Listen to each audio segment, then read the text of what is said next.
All right. So now that we've seen the sort of large scale structures of DNA, and we've looked at the report we received from the state, our government, and we've talked about the supplemental information we want, we're going to have to sort of figure out how to look at that supplemental information.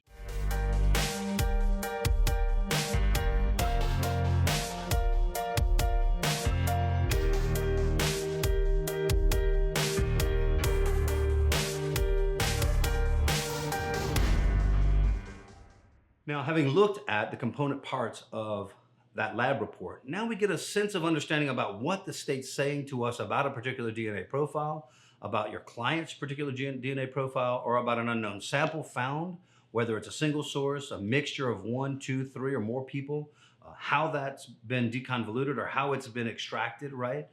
We understand what kits are being used. We understand what kind of protocols they're following, right? We understand all these things. We have the basic information about the DNA analysis being offered against your client, but it is insufficient, and I mean unbelievably insufficient, for you to go to court with this document only as discovery. You must ask for and examine the supporting data behind these police reports. Behind these lab reports. You must understand. Much like a police report. You get a police report, you don't just take it at face value, right? You talk to witnesses, you go to the scene, you figure out what's going on, you check the time, you check the timeline, you check if everything jives, right? Does this police report match the physical evidence? Does it match the testimony? Does it match the witnesses, right? You investigate what's underneath the report, right? This lab report is just the same thing. It's just hey, here it is. This is the analysis. This is our conclusions. You must examine the data upon which those conclusions are based. So we'll begin with a couple of definitions, and the first one is locus. Now, locus is the location of a particular allele on the chromosome, right? It's the location of interest on a chromosome, likely to be somewhere between 15 to 20 to 24, 25, depending on the DNA kit being used to do the analysis. And essentially, it is the location of interest, right? It is that portion of the DNA molecule at a particular chromosome, at a particular spot, that we have mapped, right? Because we mapped the whole thing at this particular spot, and it has a name, right? And if it's the 19th chromosome, it'll be D19, right? The 19th chromosome, and then it'll have a number after that, right? And it'll say, well, this is the particular location of this specific fragment of this fragment of interest. That's the locus, right? That is the locus we're talking about, right? And the numbers will be you'll remember on the report we received from the state, the number's on the top, right? It's at that particular locus, okay? The next thing we're looking at are the numbers, right? It's these two numbers that show up, 7, 8, 9, 11, 22, 24, 5, 7, whatever it may be. These are the alleles. These are the number of repeat sections. The number of repeat sections at that particular locus. And remember earlier when we talked about these particular segments of DNA, it isn't the fact that they're just made up of these repeat sections, but they're made up of these repeat sections plus some other DNA, plus a whole section that is the start of the cutting process and a whole section that's the end of the cutting process. And though the repeat sections are between 3 and 4, often 3 and 4, base pairs long, so an AATG or a CGAT or an AAAT, right? That's the repeat section, right? And if there are 4 repeat sections, then the allele at that particular locus is a 4. And on the sister allele, if it's also 4 repeat sections, then it's a 4-4. Or on the sister allele, if it's a 5 repeat sections, it's a 4-5, right? But the fragment itself, the fragment of interest, or that particular segment of DNA that we are multiplying over and over again in the testing, isn't just those 20 or 24 or 28 or 32 nucleotide bases. It's those in the middle of a much, much larger fragment of DNA. That becomes important later, so remember that. They're in the middle of a much larger segment. But the alleles, what we're talking about here is the alleles, the numbers at that particular location are the number of repeat sections at the locus. All right, what is a repeat section? Let's talk a little about that because it's probably not very clear. In PCR analysis, right, in this polymerase chain reaction analysis, it's the DNA analysis we use here is called STR analysis, or short tandem repeat analysis. And it's these little sections of repeats of the nitrogenous bases that are either 3 or 4, most of the time 4 bases long, and they repeat. and they're polymorphic. They're polymorphic, meaning they're very different in the human population, right? So much so that when we use all the locations together, we can get a very large number in terms of the probability of there being an adventitious or a chance match of this particular, sort of whole genetic profile, genotype, genetic profile of this person. And so these particular repeat units are in fact what you see now, right? Which is the repeat sections of the nucleotide bases on the interior of the DNA molecule. And remember, when we're amplifying, we're only amplifying single strand, right? Because the molecule is opened up and single strands are amplified. And so we get a particular number of base repeat sections at each one, and that becomes our allele. And the difference between those, we just talked about a minute ago, again, is the difference between a 4 and a 5 at a particular locus. The alleles are just that one set of extra repeat sections. All right.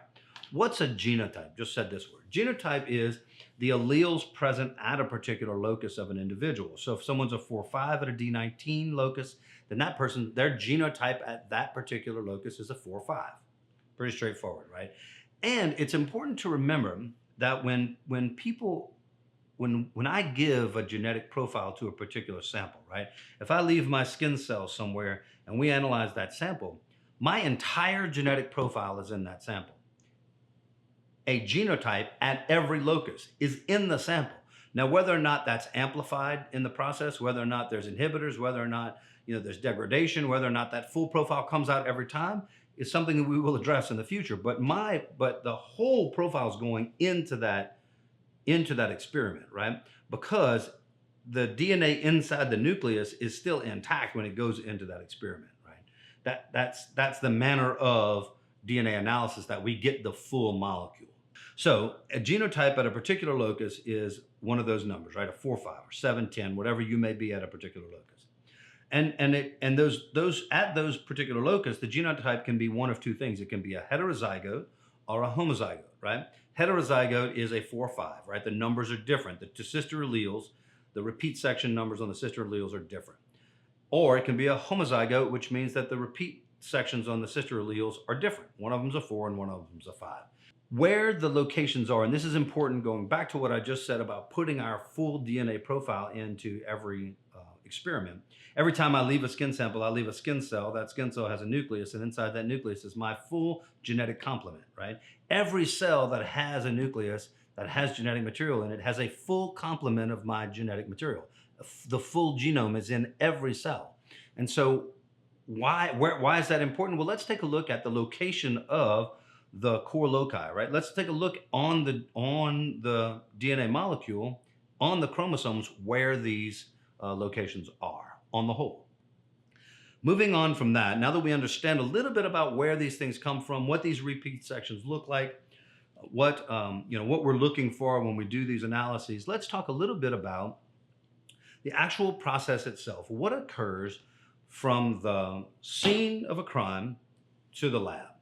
At the scene of a crime, a crime scene specialist, even just a regular police officer at times, will come in or lab personnel at times will come in and take DNA samples, right?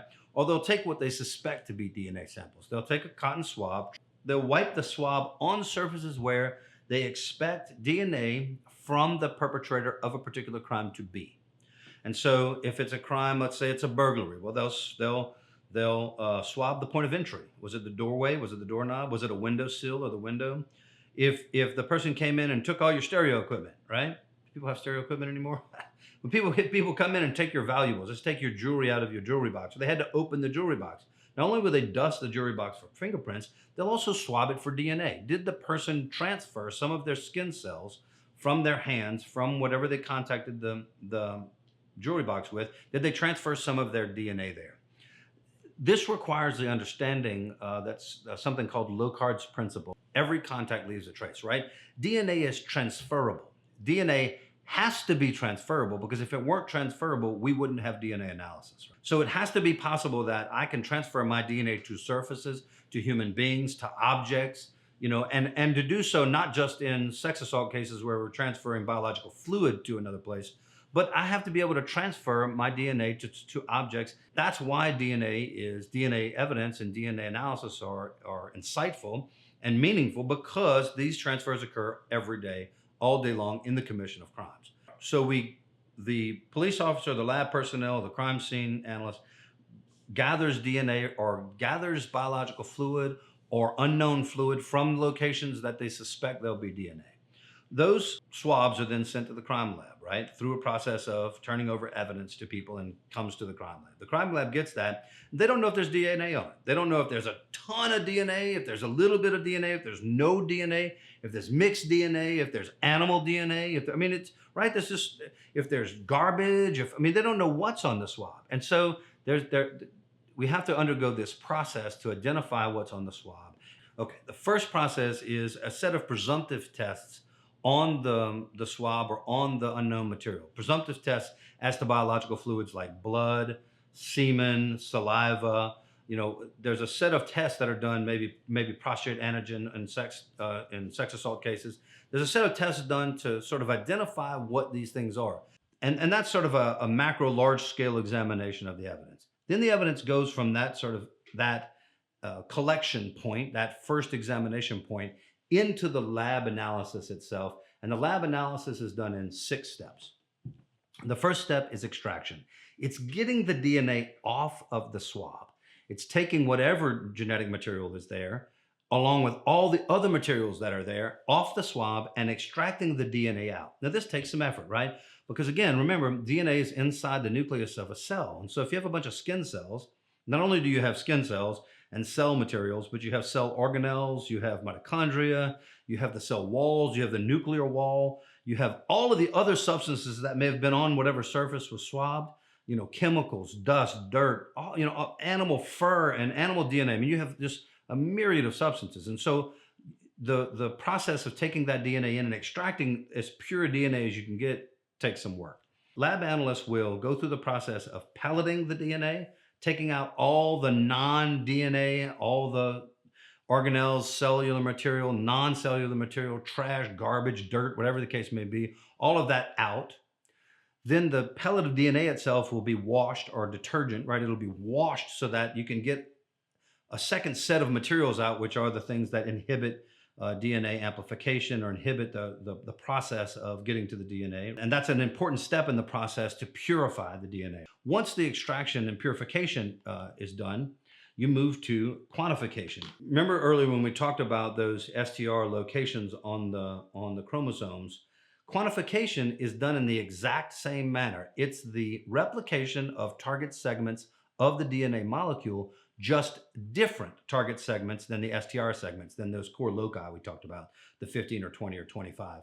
These segments are specifically targeted for quantification, and they have different lengths in order to measure if there's degradation.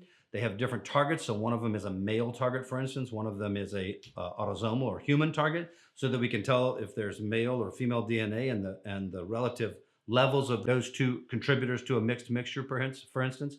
And so quantification gives you a lot, but most of all what it gives you, and the reason that quantification is required under the FBI quality standards, is that it allows you to determine the amount of DNA in an unknown sample, which is important because the testing of DNA occurs optimally at 0.5 nanograms to 2 nanograms into the injection, into the testing.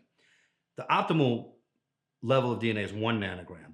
But if there's a tremendous amount more than that, then the analyst has to dilute the DNA sample until you get into an acceptable range. Or if there's a lot less DNA than that, then the analyst has to understand that and adjust their testing accordingly, right? Adjust their test accordingly that there's so little DNA or such low-level DNA, right? And so quantification is an important step, and in a step that's separate and apart from the amplification step, which is our next step. Amplification is the process of taking that DNA and amplifying those target segments, those target parts of the molecule, to determine a person's alleles at the locus, right? Their genotype at each of their locus, and their full genotype or their full set of genetic markers. After that, after amplification, which is the process of just making millions and millions of copies of these repeat sections of these fragments, Then those fragments are taken through gel electrophoresis, which is a machine that's able to, the DNA fragments themselves travel through this capillary. They travel at speeds relative to their molecular weights. And as those fragments travel through this electrophoresis machine, it compares the time it takes for those fragments to travel through the capillary to the time it takes for known quantities or known sized fragments to travel through the capillary. And by that comparison, make an assertion as to the size of that allele. And they return that size of that, not of that allele, of that fragment. They return the size of that fragment as an allele or a number of repeat sections at that particular locus. Next, there's software data analysis. Whenever the genetic material, the amplified genetic material is put through the electrophoresis machine, the data that's produced is analyzed by software. Software with a number of options, right? Number of options about smoothing, about data points, about the number of options about how to size, about how to consider sizes, there's all of these options in this software called GeneMapper, which allow the analyst to make choices about the manner in which the data is measured, right? Because we're not measuring, this is not an exact measurement. In this particular case, we have to use the known standards. We have to use the known, what's called an allelic ladder. We have to use the known standards and take these unknown peaks, these unknown data points, and compare it to the known data points. And by comparison, we make an assertion that, well, this has to be a 7 because we put this in and we know it was a 7 and it's really similar. And so there's a process by which the software does that makes that determination. We'll be much more in depth in this in future videos, but there's a process by which the software calls out the information and data and defines that data. But it's not an absolute, right? It's not a binary yes or no. It's not a 5 or a 6, and we know that because there's a big mark in the earth that says this is a 5 and this is a 6.